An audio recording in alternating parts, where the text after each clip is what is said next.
After that night, I didn't just survive the fire, I survived a truth that burned deeper than any flame ever could. As I lay in the hospital bed, surrounded by the sterile hum of machines, my body felt heavy, but my mind was racing. Questions swirled like smoke, suffocating me. Why had she done it? How could she have chosen him over me? The doctors told me I was lucky to be alive, that my injuries could have been far worse. But I didn't feel lucky. I felt betrayed. Every breath I took felt like a reminder of what I'd lost, not just my trust in her, but the life I thought we were building together. I remember the exact moment I found out. It was days after the fire when the painkillers had dulled my physical wounds, but nothing could touch the ache in my chest. She came to see me, her face pale, her hands trembling. At first, I thought it was fear for me, concern for what I'd been through. But then she spoke, her voice barely more than a whisper. "Josh," she said, her eyes not quite meeting mine. "There's something you need to know." The words came out in pieces, broken and jagged, but the meaning hit me all at once. She hadn't been there for me. She hadn't pulled me from the flames. She'd chosen to save someone else, him, her ex. I stared at her, trying to make sense of it. The woman I'd shared my life with, the woman I trusted more than anyone, had left me to die. For him. In that moment, time seemed to stop. The beeping of the heart monitor, the distant chatter of nurses in the hallway, it all faded into the background. All I could hear was the sound of my own heartbeat, pounding in my ears, as the weight of her betrayal settled over me like ash from the fire. She tried to explain, stumbling over her words. "It wasn't like that," she said, her voice cracking. "I didn't think I thought you'd—" Her excuses blurred together, meaningless in the face of what she'd done. She told me it was instinct, that she didn't have time to think, that she'd acted in the heat of the moment. But all I could think about was the choice she made. And it wasn't me. The worst part wasn't even the betrayal, it was the look in her eyes, the regret that came too late. She wasn't apologizing because she cared about me. She was apologizing because I survived. In the days that followed, the weight of her choice pressed down on me like the fire had never gone out. The burns on my skin hurt less than the scars she left on my soul. But the more I thought about it, the more the pieces began to fall into place. This wasn't just about the fire. This wasn't the first time I'd felt like an afterthought in my own marriage. Looking back, there were small, subtle moments that I'd ignored, convincing myself they didn't mean anything. Like the way she'd hesitate when I asked about her past. Or the times I'd catch her lost in thought, staring at old photos of the life she had before me. I remember one evening, months before the fire. We were at dinner, celebrating my promotion. I was excited, telling her about my plans for the future, about how we could finally take that trip we'd always talked about. But as I spoke, her attention drifted. She kept glancing at her phone, her smile thin and distant. "Is everything okay?" I asked, trying to pull her back into the moment. She looked up, startled, as if I'd caught her doing something she shouldn't. "Of course," she said, forcing a smile. "I'm just tired." But it wasn't just that night. It was every time I reached out to her, trying to connect, only to find her slipping further away. I told myself it was just a phase, that every marriage had its ups and downs. But deep down, I knew there was something more. And then there were the phone calls, the ones she thought I didn't notice. Late at night, when she thought I was asleep, I'd hear her voice, low and hushed, talking to someone who wasn't me. When I confronted her, she brushed it off. "It's just an old friend," she'd say, her tone casual, her smile disarming. "Nothing to worry about." I wanted to believe her. I wanted to trust that the woman I loved, the woman I'd built my life with, wouldn't betray me. But trust is a fragile thing, and with every unanswered question, every vague excuse, mine began to crack. The fire wasn't just a tragedy, it was the culmination of everything I'd been too afraid to face. She hadn't chosen me because, in her heart, she'd never really let him go. And now, I was left to pick up the pieces, to figure out how to move forward while carrying the weight of what she'd done. As I lay in that hospital bed, staring at the ceiling, I realized something that chilled me to my core. I wasn't just fighting to recover from the fire. I was fighting to recover from the truth. The truth that I'd been second in her heart all along. That I was nothing more than the man who came after. As the days turned into weeks, the hospital became a prison, a place where I had too much time to think, too much silence to drown in. Her visits became less frequent, her excuses more rehearsed, I just need some time to process everything, she'd say, her voice soft, as if she were the one who'd been betrayed. I tried to focus on my recovery, on regaining the strength I'd lost. The nurses were kind, encouraging me to take things one step at a time. But every time I closed my eyes, I was back in the fire trapped, suffocating, waiting for her to save me. And every time I opened them, I was faced with the harsh reality. She hadn't.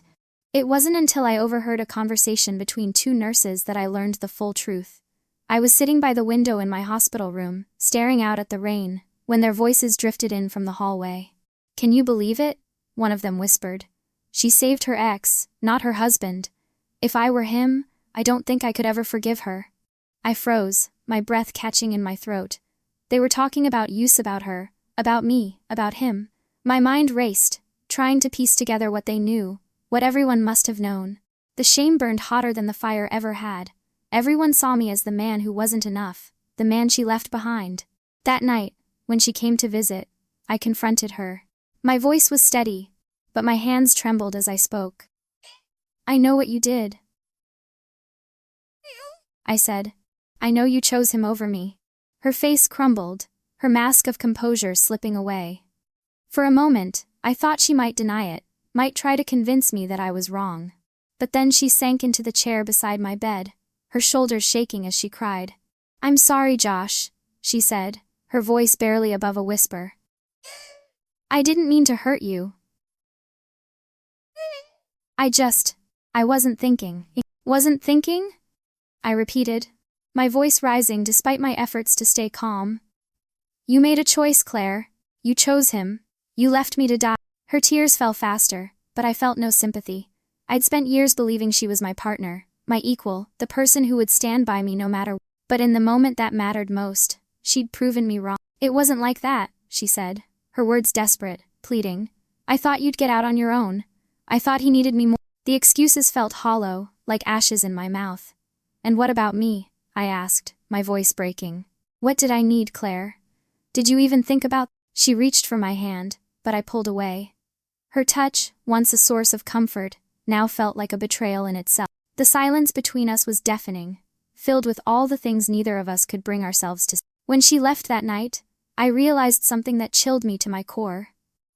She wasn't just regretting her decision because it hurt me. She was regretting it because I survived. She hadn't expected to face the consequences of her actions, to confront the man she'd left behind.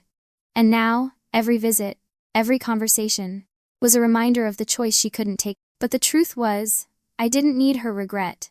I didn't need her apology. What I needed was to figure out how to live with the knowledge that the woman I loved had chosen someone else and that I was the one who had to carry the weight of her betrayal. The day I was discharged from the hospital was supposed to be a moment of relief, a chance to leave behind the sterile walls and the constant reminders of what had happened. But as I stepped outside, leaning heavily on my crutches, the weight of the real world pressed down on. Claire was waiting by the car, her smile tentative, her hands gripping the steering wheel like it was the only thing keeping her grounded. The drive home was silent, the kind of silence that felt louder than any argument. I could feel her glancing at me, trying to read my expression, but I kept my eyes fixed on the road ahead. Part of me wanted to scream at her, to demand answers she couldn't give. Another part of me just wanted to get home, to retreat into the familiar and pretend, if only for a moment, that everything was fine. But nothing was fine. The house I returned to wasn't a home anymore. It was a monument to what we'd lost, to the trust she'd shattered. I sat on the edge of our bed that night, staring at the framed photos on the dresser, smiling faces, happy moments. I don't know how long I sat there, but eventually, Claire came in. She stood in the doorway, her silhouette outlined by the hallway light, and for a moment, neither of us spoke. Then she took a hesitant step forward, her voice soft. "Josh, I know I can't undo what I did, but I want to try to make things right." And for a moment, neither of us spoke. Then she took a hesitant step forward, her voice soft. "Josh, I know I can't undo what I did, but I want to try to make things right." Her words hung in the air, heavy with desperation. I looked up at her, searching for something: remorse, sincerity, anything that could convince me she was worth forgiving. But all I saw was fear. Fear of losing the life she'd built. Fear of being left alone. "How?" I asked, my voice hollow. "How do you make something like this right?" She faltered, her confidence crumbling. I don't know. But I'll do whatever it takes. I'll prove to you that you what? I cut her off, my tone sharper than I intended. That you care? That you love me? Because, Claire, if you did, you wouldn't have made that choice. Her face crumpled, tears spilling down her cheeks. It wasn't about love, she said, her voice breaking. It was instinct. I wasn't thinking, Josh. I just was there. And I held up a hand, stopping her mid-sentence. Don't try to justify it. You made your choice, and now I have to live with it. She sank onto the edge of the bed, her sobs quiet but relentless. For the first time, I didn't feel the urge to comfort her. I didn't feel anything at all. The man I'd been before the fire would have held her, would have told her that we could get through this together. But that man had been left behind in the flames. The man sitting here now was someone else's someone who had seen the truth and couldn't unsee it. That night, as she slept beside me, I lay awake, staring at the ceiling. Her breathing was steady, peaceful, as if she hadn't just shattered my world. I wondered if she dreamed about him, about the moment she chose to save him. Did she regret it in her dreams? Or was her regret reserved only for the waking world, where I was still here to remind her of what she'd done? I realized then that I couldn't keep living like this. I couldn't spend the rest of my life waiting for her to prove something she should have already known. If I was going to heal, if I was going to move forward, I needed to take control of my story. For too long, I'd been a passive participant in my own life, letting her choices dictate my happiness. But not anymore. The fire had taken so much from Mimi home, my trust, my sense of security. But it had also given me something I hadn't expected: clarity. Clarity about who I was, what I wanted, and what I deserved. And as I lay there in the darkness, I made a decision. I wasn't going to let her or anyone else keep me trapped in the ashes of our broken marriage. The next morning, I woke up with a sense of purpose I hadn't felt in weeks. The weight in my chest hadn't lifted, but it had shifted. I wasn't just surviving anymore, I was planning. For the first time since the fire, I felt like I was reclaiming control. Claire was in the kitchen, making coffee. The scent filled the air, a small reminder of the routines we'd built together. She glanced up when I walked in, her face tentative, as if bracing for whatever I might say. But I didn't give her the satisfaction of an argument. I simply sat down, poured myself a cup, and let the silence stretch between us. "I'm going out," I said after a while, breaking the quiet. Her brow furrowed. "Out? Where?" "To clear my head," I replied, my tone flat. "I need to think." Her lips parted as if she wanted to protest, but she hesitated. Instead, she nodded, her hands gripping her mug tightly. "Take as much time as you need." I left the house without another word, the door clicking shut behind me. The crisp morning air felt like a lifeline, sharp and refreshing. I drove without a destination in mind, the hum of the engine filling the void where my thoughts used to race. Eventually, I found myself at a park Claire and I used to visit in the early days of our marriage. Back when things were simple, back when I believed she'd always choose me. Sitting on a bench, I stared at the rippling water of the lake, my reflection distorted by the gentle waves. For so long, I'd let her choices define me. But now, I had a choice to make. I could confront her, demand answers she couldn't give, and let myself drown in the cycle of betrayal and regret. Or I could walk away. Start over, build a life where I wasn't someone's second choice. The thought of leaving wasn't easy. It wasn't just about Harriet, it was about the life we'd built together, the dreams we'd shared. But those dreams felt hollow now, tainted by the knowledge of what she'd done. Staying meant clinging to something broken, something that could never truly be whole again. By the time I returned home, the decision had settled in my chest like a stone.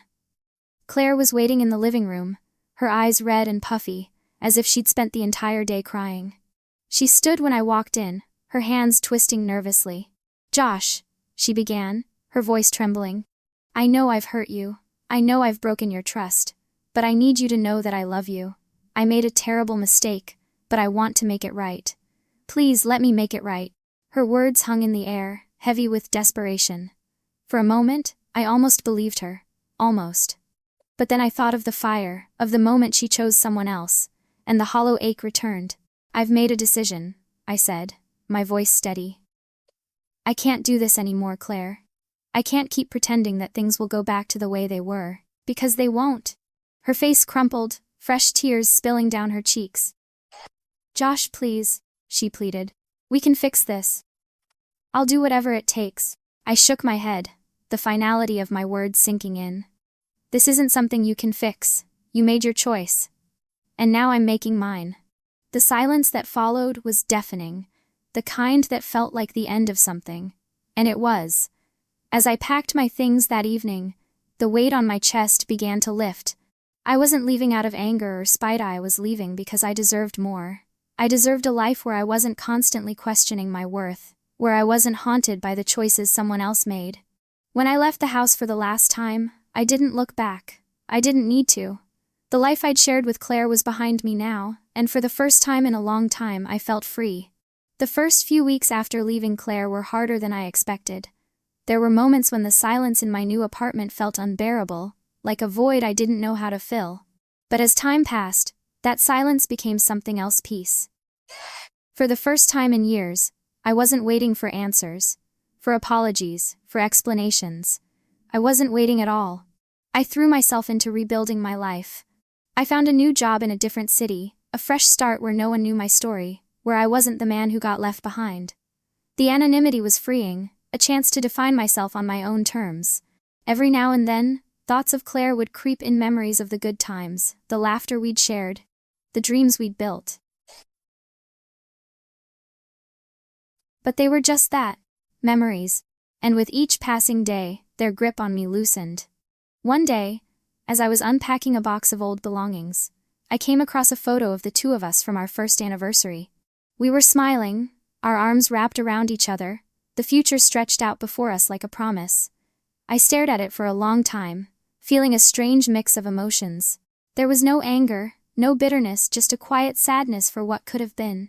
I placed the photo in a drawer, not out of spite, but because it belonged to a chapter of my life that had closed. Claire had been a part of my story, but she wasn't the whole story. And now I was writing a new one. I began reconnecting with old friends, people I'd lost touch with during my marriage. It felt good to laugh again, to feel a sense of belonging that didn't depend on someone else's approval. I even started volunteering at a local fire recovery support group, sharing my experience with others who'd been through similar situations. It wasn't just catharsis, it was empowering. One evening, after one of the group meetings, a man approached me. He'd been quiet during the session, but now he seemed eager to talk. "You know," he said, "I never thought I'd hear a story like yours. It's inspiring. The way you walked away, the way you've rebuilt yourself, it gives me hope." His words stayed with me long after he left. For so long I'd felt like my story was one of loss, of betrayal, of being left behind. But now, I realized it was something else entirely. It was a story of resilience, of finding strength in the ashes, of learning to stand on my own. Months turned into a year, and with each passing day, I felt more like myself. Not the man I'd been before the fire, but someone new, stronger, wiser, more whole. I stopped dwelling on the what-ifs, and started focusing on the what's. And then, one day, I found myself back at the park where Claire and I used to go. It wasn't planned, I was just driving, and something pulled me there. As I sat on the bench by the lake, I didn't feel sadness or regret. I felt gratitude. Gratitude for the lessons I'd learned, for the strength I'd found, for the future that lay ahead. The water rippled in the gentle breeze, and I thought about the man I'd become, the man who had faced betrayal and heartbreak and come out the other side. I wasn't defined by her choice anymore. I was defined by mine. Before I left, I took one last look at the lake, the sunlight dancing on its surface. And for the first time, I felt at peace, not just with what had happened, but with myself. As I walked back to my car, I knew this wasn't the end of my story. It was only the beginning.